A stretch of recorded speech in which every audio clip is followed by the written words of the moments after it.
Welcome to quality education classes. आज हम लोग जे एडवांस के एक प्रॉब्लम को कर रहे हैं जो कि ऑलरेडी एग्ज़ाम में आया हुआ है। ये क्वेश्चन में देखिए क्या करना है, कैसे हम लोग प्रॉब्लम सॉल्व करते हैं। ये हमारा जे एडवांस सीरीज़ चल रहा है जिसमें हम लोग कॉन्सेप्ट थ्रू क्वेश्चन कर रहे हैं, कुछ कॉन्सेप्ट भी सीखते हैं और प्रॉब्लम को कैसे सॉल्व करना है हम लोग देखते हैं।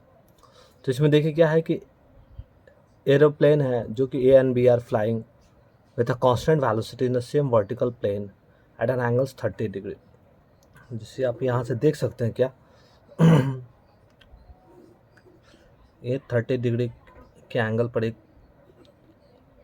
Vertical plane at angle 30 degree 60 with horizontal एक प्लेन है जो कि दो प्लेन है, हमारा एरोप्लेन ए और एरोप्लेन बी है जो कि कांस्टेंट वेलोसिटी से मूव करता है। इस वेलोसिटी को हम लोग वी ए नाम दे रहे हैं। और दूसरा प्लेन है जो कि 60 डिग्री के एंगल से हॉरिजॉन्टल के साथ वो फ्लाई करता है।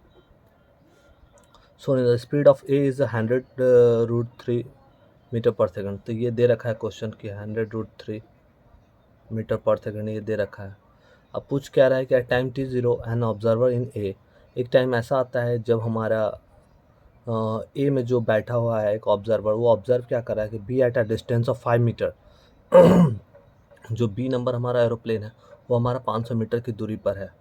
This observer sees B moving with a constant velocity perpendicular to the line of motion of A. अब ए का लाइन ऑफ मोशन हमारा ऐसा है जैसे आप देख रहे हैं, और अगर मैं बी का देखूँ तो बी का लाइन ऑफ मोशन हमारा ऐसा है। तो हम क्या करते हैं कि सबसे पहला बात है कि अगर यहाँ पर अगर मैं बात करूँ, हम ए के लाइन ऑफ मोशन के जैसा ही हम सपोज दैट ए हमारा जैसे ट्रैवल कर रहा है वो हमारा ये है, ठीक है। तो अगर इसके पैरेलली अगर हम एक लाइन से अगर खींच लेते हैं तो आपको क्या होगा कि ये हमारे ग्राउंड कितना एंगल बनाएगा 30 डिग्री। तो यहाँ से ये कितना होगा, ये भी 30 डिग्री होगा क्योंकि टोटल 60 डिग्री है। लेकिन आपको ध्यान में रखना है कि ए का जो लाइन ऑफ मोशन है, सेम लाइन ऑफ मोशन मैंने यहाँ से स्टार्ट किया है बी से, जो कि ए के पैरेलल है। अब ये 30 डिग्री का एंगल बन रहा है तो ये हमारा एंगल कितना होगा 30 डिग्री।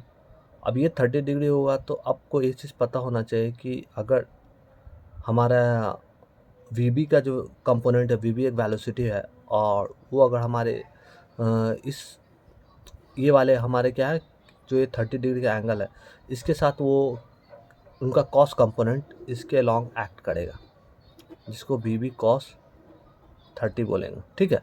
क्योंकि हम लोगों को पता है कि अगर कोई वेक्टर है, अगर वो वेक्टर जिस बेस के साथ एंगल बनाता है तो उसको वेक्टर को हम लोग रिजॉल्व कर सकते हैं, और रिजॉल्व करेंगे वी बी हमारा वी बी कॉस 30 हो जाएगा, और इसके परपेंडिकुलर में हमारा क्या आ जाएगा यहाँ से वी बी साइन 30।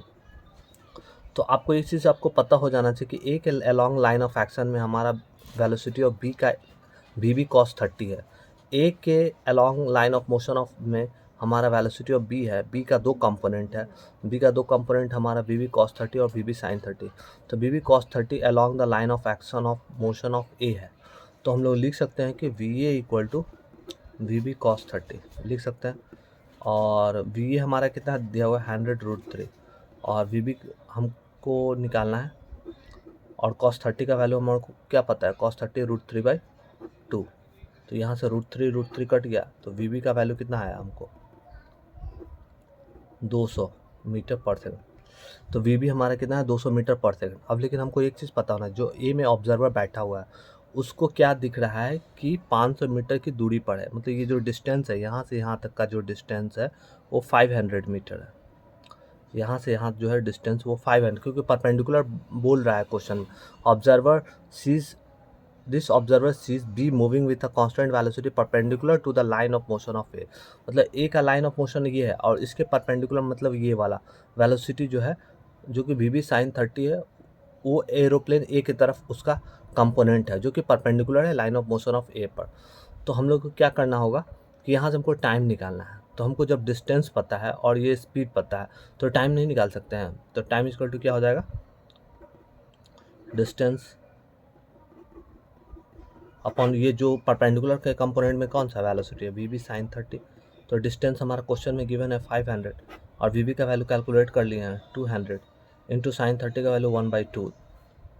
तो ये कितना से कट गया 2 से 100। ये हमारा टाइम कितना आ गया 5 सेकेंड।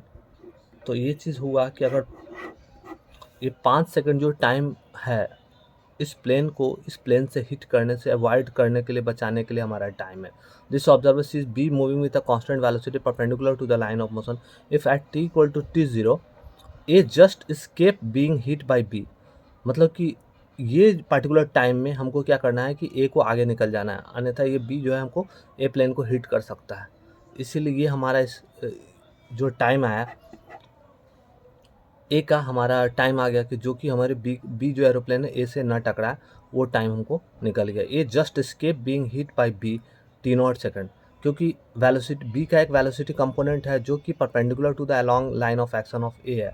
तो ये ऑब्जर्वर ये सोच रहा है क्या कि 500 मीटर की दूरी पर एरोप्लेन है, और एरोप्लेन का वेलोसिटी ऑफ बी का एक कंपोनेंट वी बी साइन 30 जो परपेंडिकुलर टू द ए है। तो ये वेलोसिटी ही जो है इसको इस प्लेन से हिट करवाने में मदद करेगा। तो इस वेलोसिटी से अगर प्लेन इसके अलोंग चला तो कितना टाइम में ये प्लेन उससे आगे निकल जाए ताकि हिट होने से बच जाए। तो यहाँ पर हमको टाइम 5 सेकंड आएगा, क्योंकि 500 मीटर यहाँ से एरोप्लेन को यहाँ पहुँचने में 500 मीटर डिस्टेंस चलना पड़ेगा। अब 500 मीटर डिस्टेंस चलने में इस पार्टिकुलर स्पीड से अगर चलता है तो कितना टाइम लगेगा, तो 5 सेकंड लगेगा। तो जब ये 5 सेकंड यहाँ से यहाँ पहुँचने में तो एरोप्लेन जो है वो 5 सेकंड में फिर वो आगे निकल जाएगा। तो इसलिए ये एरोप्लेन हीट होने से बच जाएगा। ठीक है, मिलते हैं हम लोग नेक्स्ट वीडियोज़ में आज जेईई एडवांस के। हमारे चैनल को लाइक कीजिए, सब्सक्राइब कीजिए, और थैंक यू, धन्यवाद।